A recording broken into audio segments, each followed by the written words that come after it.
Di lorong-lorong kekuasaan dan ruang-ruang pengadilan, sebuah nama pernah menjadi momok yang paling menakutkan. Nama itu adalah Artijo Alkostar. Bagi para koruptor, namanya adalah vonis sebelum palu itu diketuk. Ia dijuluki Algojo para koruptor, sebuah reputasi yang lahir dari ketegasan tanpa kompromi di kalangan para pesakitan kasus korupsi. Beredar bisik-bisik penuh harap, asal bukan Artijo hakimnya, kami sudah senang. Tokoh-tokoh nasional pun mengakui kekuatannya. Mahfud MD, mantan ketua Mahkamah Konstitusi, menyebutnya sebagai hakim agung yang dijuluki Algojo oleh para koruptor karena tak pernah ragu menjatuhkan hukuman yang berat. Sekelas jurnalis Najwa Shihab pun menyatakan melalui ketokan palunya, Artijo Alkostar menjelma menjadi mimpi buruk bagi para koruptor uang rakyat. Setiap sepak terjangnya merupakan bukti integritas dan kejujuran. Ketakutan yang ia timbulkan bukanlah sekedar tentang hukuman yang berat, melainkan tentang kepastian hukum di tengah sistem yang seringkali dianggap bisa dinegosiasikan. Namanya menjadi jaminan bahwa di ujung proses kasasi tidak ada ruang untuk tawar-menawar. Laporan ini akan menelusuri kisah hidupnya untuk menjawab sebuah pertanyaan fundamental. Siapakah Artijo Alkostar? Apa yang menempa sosok ikon integritas ini? Dan yang lebih penting, apa yang diungkapkan oleh ketiadanya tentang kondisi peradilan di Indonesia saat ini? Dan inilah kisah lengkap sang hakim agung Artijo Alkostar.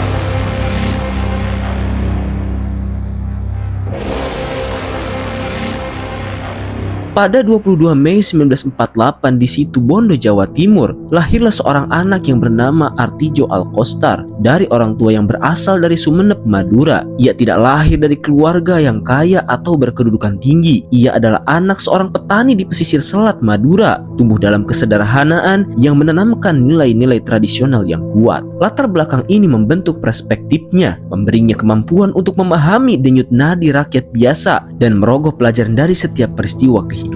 Masa kecil Artijo jauh dari citra seorang kutu buku yang pendiam. Sebaliknya, ia adalah seorang pencari adrenalin. Ia terbiasa memacu adrenalin dengan menjadi joki dalam tradisi kerapan sapi, sebuah olahraga berbahaya yang menuntut keberanian yang luar biasa. Tak hanya itu, gulat dan silat juga menjadi hobinya. Pengalaman-pengalaman ini bukanlah sekedar permainan, melainkan sebuah kawah candra di muka yang membentuk karakternya. Keberanian legendaris Artijo di ruang sidang tidak lahir dari buku-buku hukum. Ia ditempa di tengah debu dan adrenalin masa mudanya di Madura. Ia sendiri mengakui bahwa latar belakang inilah yang membuatnya tidak gentar menghadapi berbagai teror di kemudian hari. Mulai dari ancaman pembunuhan hingga santet ilmu hitam. Bagi seorang anak yang terbiasa menghadapi resiko fisik, ancaman-ancaman tersebut hanyalah bentuk lain dari tantangan beresiko tinggi yang telah ia akrabi seumur hidupnya. Awalnya, hukum bukanlah jalan hidup yang ia cita-citakan. Ambisi pertamanya adalah menjadi insinyur pertanian dengan tujuan mulia untuk membantu meningkatkan taraf hidup masyarakat di desanya. Namun, takdir berkata lain. Ketika hendak mendaftar di Fakultas Pertanian, pendaftarannya itu sudah ditutup. Untuk mengisi waktu hingga pendaftaran dibuka tahun berikutnya, ia pun mendaftar di Fakultas Hukum Universitas Islam Indonesia. Apa yang dimulai sebagai pilihan sementara ternyata menjadi jalan hidupnya. Artijo tidak hanya menjadi mahasiswa biasa, ia dengan cepat menemukan panggilannya sebagai seorang aktivis di UII. Ia dikenal sebagai mahasiswa yang kritis dan kerap membuka diskusi-diskusi yang mengkritik pemerintah. Jiwa kepemimpinannya terasah saat ia menjabat sebagai sekretaris umum, kemudian ketua Dewan Mahasiswa, dan Ketua Majelis Permusyawaratan Mahasiswa atau MPM. Ia lulus dengan gelar sarjana hukum pada tahun 1976. Masuknya Artijo ke dunia hukum mungkin sebuah kebetulan, tetapi kebangkitannya di dalam adalah sebuah pilihan sadar yang didorong oleh semangat aktivisme yang melekat dalam dirinya. Ia tidak hanya melihat hukum sebagai profesi, melainkan sebagai alat untuk perubahan.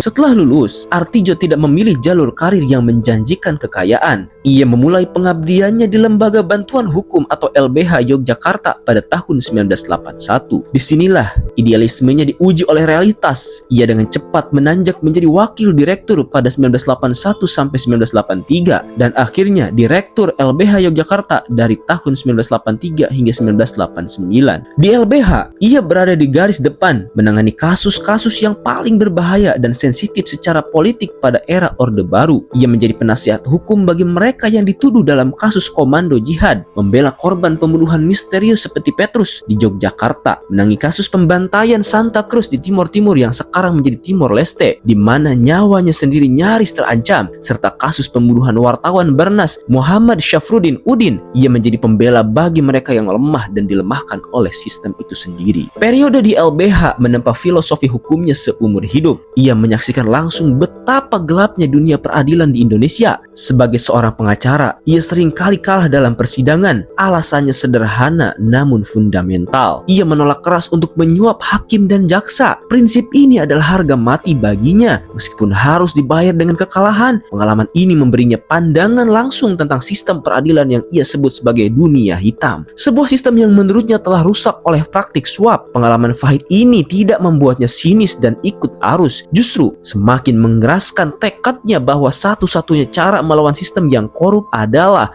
dengan menjadi pribadi yang absolut dan keras kepala dalam integritas. Dedikasinya pada hak asasi manusia membawanya ke panggung internasional. Ia mendapat kesempatan untuk mengikuti pelatihan pengacara HAM di Columbia University, New York selama 6 bulan dan kemudian bekerja selama 2 tahun di divisi Asia Human Rights Watch di New York. Wawasan global ini semakin memperkaya perspektif hukumnya. Ia melanjutkan pendidikannya dan meraih gelar Master of Law atau LL.M dan Northwestern University, Chicago pada tahun 2022, di mana ia menulis disertasi tentang pengadilan HAM dalam sistem peradilan Indonesia. Ia kemudian melengkapi gelar akademisnya dengan meraih Doktor Ilmu Hukum dari Universitas Diponegoro pada tahun 2007.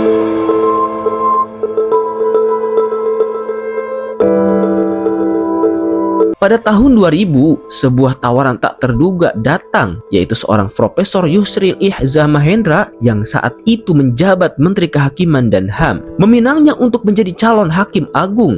Artidjo pun menolak mentah-mentah tawaran tersebut. Alasannya sangat jelas dan blak-blakan. Ia menganggap dunia peradilan yang ada di Indonesia sudah terlampau rusak, sebuah dunia hitam yang sangat sulit untuk diperbaiki. Baginya, menjadi hakim adalah sebuah tanggung jawab yang sangat besar dalam ajaran Islam dan ia ragu untuk memikulnya. Sikap kerasnya baru melunak setelah ia berkonsultasi dengan kiainya di Madura. Sang kiai menasihatinya untuk menerima tawaran tersebut dan mencoba menjadi agen perubahan dalam sebuah sistem yang sudah rusak. Dengan berat hati dan bekal restu, Artidjo akhirnya bersedia mengikuti seleksi dan terpilih menjadi Hakim Agung pada saat itu. Artidjo pun tidak masuk ke Mahkamah Agung untuk berbaur. Ia masuk untuk menantang budaya yang ada. Kehadirannya langsung terasa, bukan melalui konsensus, melainkan melalui perbedaan pendapat yang tajam, dissenting opinion. Kasus yang bersamaan yang tentang kasus Joko Chandra, yaitu skandal Bank Bali, namanya meroket ke panggung nasional saat menangani kasus ini. Lagi-lagi ia menjadi satu-satunya suara yang berbeda saat 2 hakim agung lainnya membebaskan Joko Chandra. Artidjo dalam dissenting opinionnya menyimpulkan bahwa terdakwa bersalah dan seharusnya dihukum 20 tahun penjara. Putusan ini meskipun kalah suara menjadi deklarasi publik bahwa seorang hakim dengan nurani yang berbeda telah tiba di Mahkamah Agung. Langkah-langkah awalnya ini menunjukkan bahwa tujuannya bukanlah untuk menjadi pemain dalam paradigma yang ada. Suara-suara berbedanya adalah tindakan pembangkangan yang strategis dirancang untuk mengungkap garis pertahanan di dalam Mahkamah Agung dan memberi sinyal kepada publik bahwa keadilan yang berbeda mungkin untuk diperjuangkan. Ia adalah seorang pemberontak dari dalam. Selama 18 tahun pengabdiannya di Mahkamah Agung pada tahun 2000 hingga 2018, Artidjo menangani 19.708 berkas perkara, sebuah jumlah yang luar biasa. Namun ia paling dikenal karena satu hal yang kemudian dikenal sebagai efek Artidjo, yaitu memperberat hukuman bagi para terpidana korupsi yang mengajukan kasasi. Kasus yang kedua adalah kasus ini mungkin menjadi salah satu yang paling fenomenal yang mencuatkan nama Artidjo ke publik luas, yaitu menangani tentang kasus Angelina Sondag, mantan putri Indonesia dan politisi Partai Demokrat terjerat kasus korupsi proyek Wisma Atlet Hambalang. Pada putusan awal di Pengadilan Tindak Pidana Korupsi Tipikor, Angelina divonis 4,5 tahun penjara. Ia dianggap tidak aktif melaporkan pemberian uang, tapi ketika dia merasa hukumnya terlalu berat, pihak Angelina Sondak mengajukan kasasi ke Mahkamah Agung yang harapannya adalah mendapatkan keringanan atau bahkan kebebasan. Tetapi permohonan kasasi itu justru menjadi bumerang. Majelis hakim yang dipimpin oleh Artijo Alkostar melihat kasus ini dari sudut pandang yang berbeda. Artijo menilai Angelina aktif meminta uang dan perannya jauh lebih signifikan. Hasilnya, MA tidak hanya menolak kasasi, tapi juga memperberat hukumannya secara drastis menjadi 12 tahun penjara dan ditambah denda 500 juta dan kewajibannya juga membayar uang pengganti sebesar 12,58 miliar. Putusan ini mengirimkan gelombang kejut ke seluruh negeri. Pesannya jelas, jangan main-main dengan Mahkamah Agung selama ada Artijo Alkostar. Yang ketiga adalah kasus Anas Urbaningrum. Mantan Ketua Umum Partai Demokrat adalah tokoh politik besar lainnya yang merasakan ketegasan Artijo. Ia terjerat dalam kasus korupsi proyek Hambalang dan proyek-proyek lainnya. Pada putusan awal, Pengadilan Tipikor menjatuhkan vonis 8 tahun penjara di tingkat banding. Pengadilan Tinggi DKI Jakarta justru meringankan hukumannya menjadi 7 tahun penjara. Ia merasa di atas angin. Pihak Anas dan jaksa sama-sama mengajukan kasasi. Dan lagi-lagi, Artijo membalikkan keadaan. Majelis kasasi yang ia pimpin tidak hanya mengabulkan permohonan jaksa, tetapi juga melipat gandakan hukuman Anas menjadi 14 tahun penjara. Tak berhenti di situ,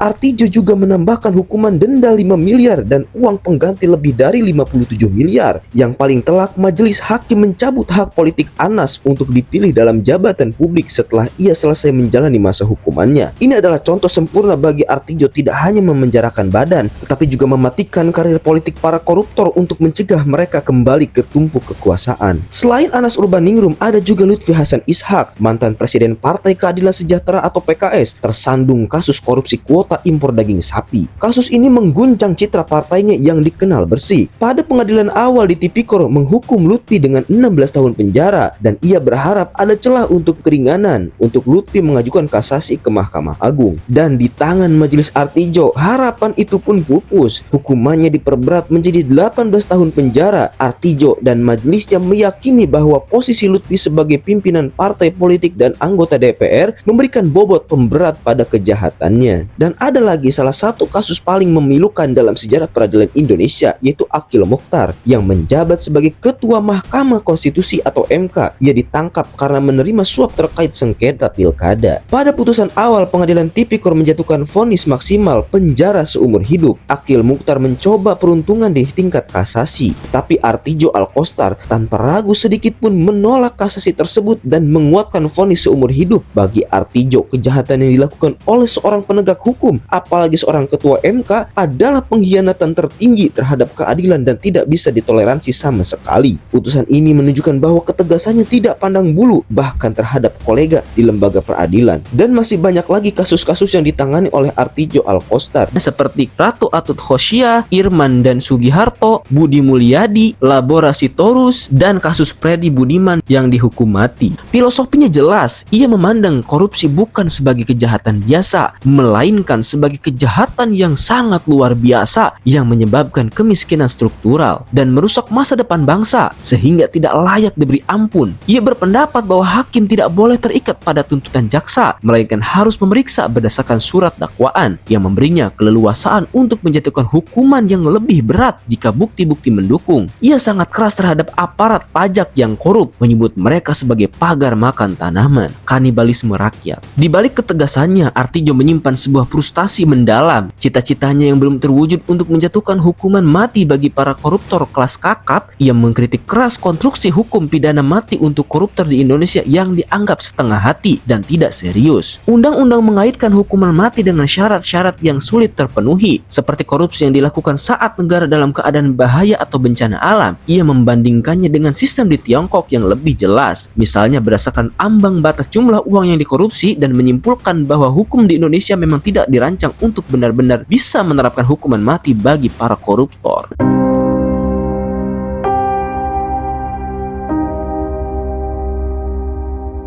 Di balik citranya yang garang di ruang sidang, Artijo adalah pribadi yang menjalani hidup dengan kesederhanaan yang nyaris radikal. Meskipun memiliki kekuasaan yang begitu besar, ia memilih hidup sederhana di Jakarta. Ia tinggal di sebuah kamar kos sederhana di dekat musola, sementara satu-satunya rumah miliknya adalah sebuah rumah kecil di Yogyakarta yang ditinggali oleh istrinya Sri Widyaningsih. Pernikahan mereka tidak dikaruniai keturunan. Bukti kesederhanaannya sangat nyata. Total harta kekayaan yang ia laporkan hanya sekitar 922 juta. Ia baru membeli mobil pertamanya, sebuah Nissan Grand Levina bekas, setelah menjadi anggota Dewan Pengawas KPK. Setelah bertahun-tahun mengandalkan sepeda motor, taksi, atau tumpangan dari keponakannya hingga bajai, gaya hidup ini sangat kontras dengan rekan-rekannya yang memiliki mobil mewah. Ia bahkan pernah berhenti mengunjungi restoran favoritnya setelah seorang tak dikenal membayar tagihan makanannya karena ia tidak mau merasa berhutang budi sedikit pun pada siapapun. Filosofi hidupnya terangkum dalam nasihat yang sering ia berikan, kalau pintar jangan mengakali.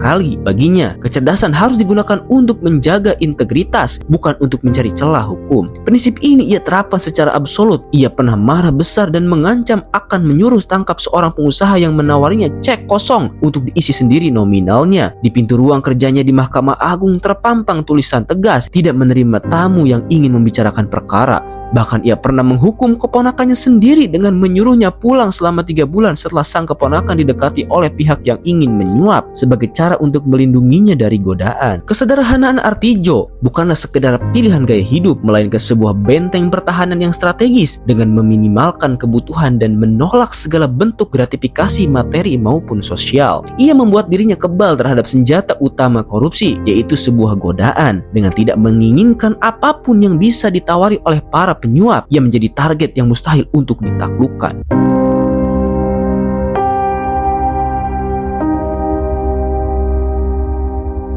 Setelah pensiun dari Mahkamah Agung pada 22 Mei 2018, Artijo bisa saja memilih hidup tenang. Namun perjuangannya belum usai. Ia menerima amanat untuk menjadi anggota Dewan Pengawas atau Dewas Komisi Pemberantasan Korupsi atau KPK pada periode 2009 sampai 2023. Pilihannya ini menunjukkan bahwa perang melawan korupsi baginya adalah panggilan seumur hidup, bukan sekedar pekerjaan. Pada 28 Februari 2021, Indonesia kehilangan salah satu putra terbaiknya. Artijo Alkostar wafat pada usia 72 tahun akibat komplikasi penyakit paru-paru, jantung, dan ginjal. Kepergiannya memicu gelombang duka cita nasional. Ucapan bela sungkawa mengalir dari berbagai kalangan, mulai dari pejabat negara seperti Profesor Mahfud MD, institusi KPK, organisasi keagamaan seperti PBNU, hingga masyarakat biasa yang merasa kehilangan. Ia dikenang sebagai tokoh hukum nasional yang penuh integritas. Kepergian Artijo tidak hanya meninggalkan kekosongan, ia menyingkap sebuah kelemahan mendasar dalam pilar peradilan kita. Ketakutan yang pernah ia bangun seakan memudar dan kebiasaan lama tampak kembali. Wafatnya sang algojo seolah menjadi sinyal bagi para koruptor untuk kembali bernafas lega. Data dari Indonesia Corruption Watch atau ICW melukiskan gambaran yang suram. Setelah Artijo pensiun pada 2018, muncullah tren yang mengkhawatirkan. Para terpidana korupsi mulai banyak yang mendapat keringanan hukum di tingkat kasasi maupun peninjauan kembali PK. ICW mencatat beberapa kasus di mana vonis koruptor didiskon, seperti kasus pengacara Lukas yang hukumannya berkurang dari 5 tahun menjadi 3 tahun saja, dan politisi Idrus Marham yang hukumannya dipotong dari 5 tahun menjadi 2 tahun. Tren ini seolah berlanjut hingga hari ini, tercermin dari berbagai kasus korupsi raksasa yang mengguncang publik, skala korupsi timah yang merugikan negara hingga ratusan triliun rupiah, dan memunculkan nama-nama seperti Harvey Muiz, serta menimbulkan kemarahan publik, terutama terkait persepsi vonis yang dianggap tidak sepadan dengan kerusakan yang ditimbulkan, fenomena korupsi yang makin gila-gilaan, dan langgengnya figur-figur yang seolah tak tersentuh hukum, mengingatkan pada era kelam yang coba diberantas oleh Artijo. Artijo Alkostar menghabiskan 18 tahun membangun dinding ketakutan di sekeliling Mahkamah Agung. Namun tampaknya ia tidak pernah membangun di atas pondasi batu yang kokoh. Dialah batu karang itu sendiri, dan kini telah tiada. Pintu air itu seakan terbuka lebar. Palu keadilan yang dulu berdentum keras kini terdengar seperti ketukan palu diskon di ruang obral hukuman. Kita pun bertanya-tanya, bagi para hakim yang kini duduk di kursi agung itu, Apakah jubah hakim adalah jubah amanah yang sakral seperti bagi Artijo, ataukah ia telah menjadi sekedar seragam yang dikenakan oleh para pejabat yang lupa bahwa pengadilan tertinggi di negeri ini seharusnya melayani keadilan, bukan penawar tertinggi? Dan kisah Artijo ini menunjukkan sebuah kebenaran yang pahit. Ia bukanlah produk dari sistem, melainkan sebuah anomali di dalamnya. Ketiadaannya tidak hanya menghilangkan seorang hakim yang baik, ia menyingkirkan sebuah pilar penopang yang kritis dan memperlihatkan kecenderungan alami sistem untuk kembali pada kompromi dan kelonggaran ketika tidak dikekang oleh kekuatan tekad yang luar biasa. Laporan ini ditutup bukan dengan keputusan, tetapi dengan sebuah panggilan. Artijo Alkostar memang telah tiada, tetapi kisahnya tetap hidup sebagai tolak ukur, sebuah standar emas yang harus kita gunakan untuk mengukur para pelayan publik kita. Warisannya tidak terletak pada 19.708 perkara yang ia selesaikan, tetapi pada satu gagasan kuat bahwa satu orang yang hanya bersenjatakan integritas dan keberanian dapat berdiri melawan arus. Ia meninggalkan warisan intelektual melalui buku-buku dan tulisan-tulisannya, memastikan pemikirannya terus bergema dan terus menginspirasi para hakim. Apa yang ia nyalakan tidak boleh dibiarkan padam. Kini menjadi tugas kita semua untuk terus membawa obor itu, menuntut standar keadilan ala Artijo. Layar menjadi gelap. Menyisakan salah satu kutipannya yang paling kuat. Para koruptor benar-benar telah membuat masa depan negeri ini menjadi sangat suram. Tidak ada toleransi bagi para koruptor di negeri ini. Dan sekarang pertanyaannya, apakah Artijo itu seorang hakim pahlawan? Tapi pertanyaannya, apakah masih ada hakim seperti Artijo Alkostar? Silahkan tulis pendapatmu di kolom komentar.